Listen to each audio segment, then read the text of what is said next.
and going back to the volatility question again, Cecilia Rouse, who is the chairman of the White House Council of Economic Advisors, she wrote in a recent blog post on that the jobs data. I mean, let's be honest. Around a turning point, economic data is always noisy, right? Yeah. Up, down, around turning points. So when you're emerging from a recession or when you're tipping into a recession, data is normally noisy. But she was talking about how the monthly volatility in the jobs data is approximately 4 times greater than it was when we were coming out of the Great Recession, just 10, 12 years ago.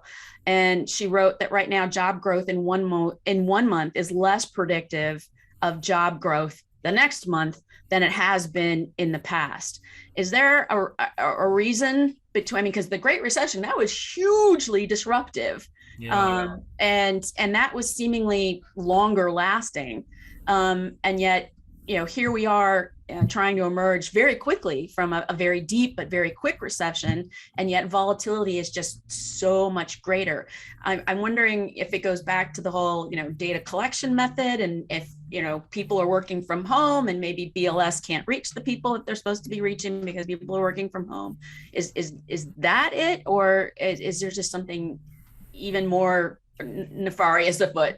No, I think it goes to the idiosyncratic nature of the pandemic. I mean, we literally shut down the economy, for 2-3 months, and then we kind of sort of opened it up, a little bit at a time, and then the vaccines hit, and then we came out of our shell all at once. Remember back summer of 2021, and then Delta hit, and then we were back, kind of sheltering in place again, not to the same degree. We had the vaccine, so we felt a little bit more comfortable.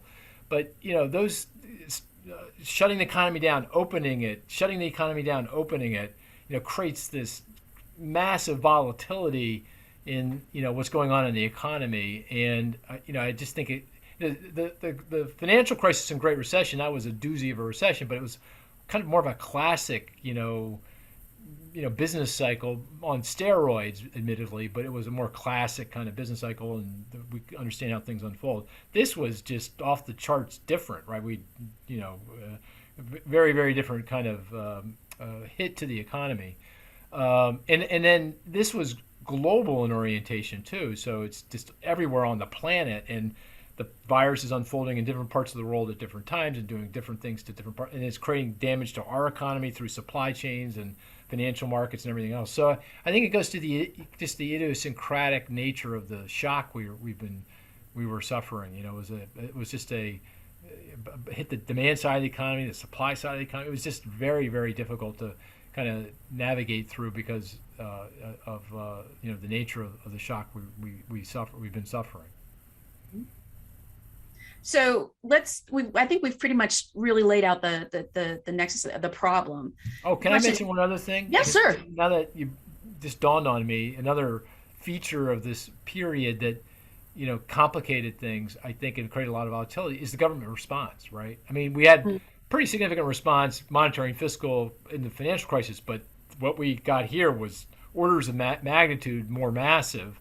And that really complicated things, right? And unemployment's going skyward, but consumption is fine because everyone's getting stimulus checks and unemployment insurance. So, the kind of this, you've got, unemployment's 15%, and appropriately measured it's 20, but no problem because people have cash, PPP and everything else. So that also complicated, kind of what was going on in the economy, and created more volatility in the